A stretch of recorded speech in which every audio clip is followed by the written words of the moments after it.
Good morning, student. Today we will do miscellaneous exercise. Question number first. The relation f is defined. Fx is equal to x square. X is lie between 0 to 3 and 3x. जब x की value के बीच में लाई करती है 3 से लेकर 10 के बीच में. ठीक है. फिर हमें क्या रिलेशन दिया हुआ है? g फंक्शन दिया हुआ है. ठीक है. इसमें जी एक्स एक्स स्क्वायर के इक्वल होता है कब? जब x की वैल्यू 0 से लेकर 2 के बीच में लाई करती है, और 3x के इक्वल होता है जब x की वैल्यू 2 से लेकर 10 के बीच में लाई करती है. हमने फाइंड क्या करना है? Show that f is a function and g is not a function. हमने शो करना है कि f क्या है? Is a function, f function है, and g is not a function. G उसका फंक्शन नहीं है. ठीक है.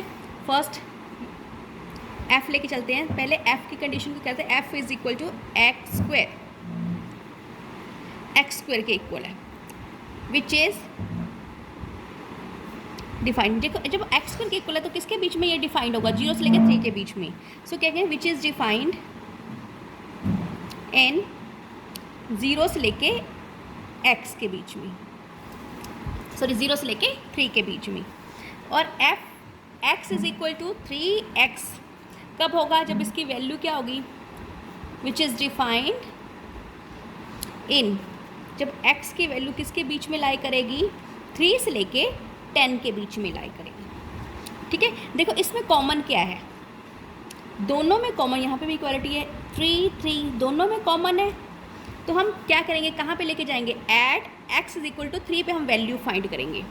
पहले फर्स्ट में पुट कर दिया तो क्या आ गया हमारे पास value? So F x is equal to x square के इक्वल आ जाएगा.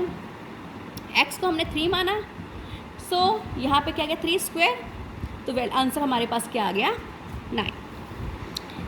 जब यही वैल्यू हम इसमें पुट करेंगे 3x में, from f x is equal to 3 में पुट करेंगे 3x में, तो क्या आ जाएगा हमारे पास? f3 is equal to 3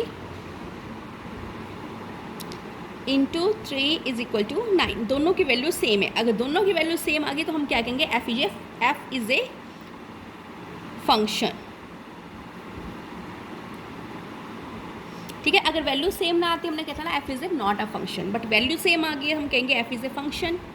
next G X को भी हमने सेम वे से करना है.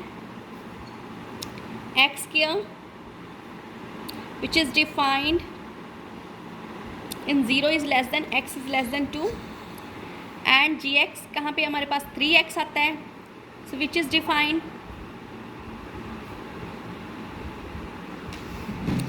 इन 2 is less than x is less than 10.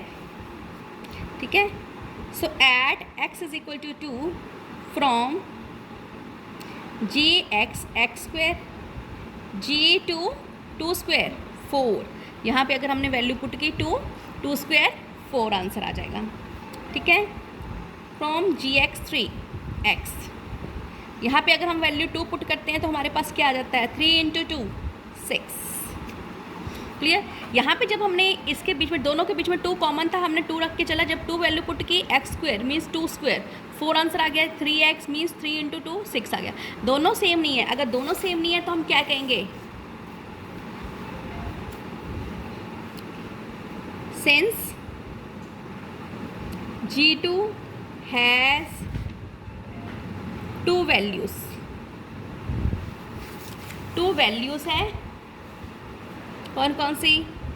4 and 6. सो जो रिलेशन है हमारे पास, G is not a function. Clear. ये फंक्शन नहीं है. Next question number second. Question number second में हमें एफ एक्स की वैल्यू गिवन है, हमने इनकी वैल्यूज़ निकालनी है. ठीक है. एक हमने वैल्यू पुट करनी है 1.1 निकालनी है वैल्यू लेके एक्स की. एक हमने x की वैल्यू 1 लेके इसको सॉल्व करना है. पहले हम 1 लेके सॉल्व कर लेते हैं. ठीक है. इसको पहले 1 ले लेते हैं. f1 मीन्स 1 स्क्वायर 1, एंड फिर उन्होंने कौन सी वैल्यू लेनी है? 1.1 f1.1. सो 1.1 स्क्वायर मीन्स 1.21. ठीक. अब ये सारी वैल्यू हम किस में पुट कर देंगे? जिसको हमने फाइंड करना है. वैल्यू पुट कर दो. 1.1 माइनस F1 1.1 माइनस 1.21 1 1.1 माइनस, इनको माइनस के आंसर क्या आ गया 21 0.1 2.1। क्या क्या इसकी वैल्यू क्या थी हमारे पास 1.21 वो पुट कर दी, इसकी वैल्यू क्या थी 1 वो पुट कर दी, और इन दोनों को माइनस करके हमारे पास ये आंसर आ गया।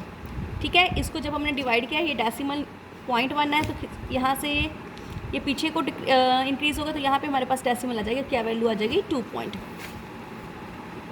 Clear. Now question number 3। Here f(x) की वैल्यू हमें गिवन है, हमने बताना है कि फंक्शन की डोमेन फाइंड करनी है। ठीक, कैसे डोमेन फाइंड करेंगे, f(x) हमारे पास जो गिवन है ये हमें पता है कौन सी इक्वेशन है, क्वाड्रेटिक इक्वेशन है। क्वाड्रेटिक इक्वेशन को हम कैसे सॉल्व करते हैं, split by middle one term से। इसको हम स्प्लिट करेंगे मिडल वन टर्म से तो हमारे पास ये आंसर आ जाएगा। ठीक है, वो आपको पता है कैसे।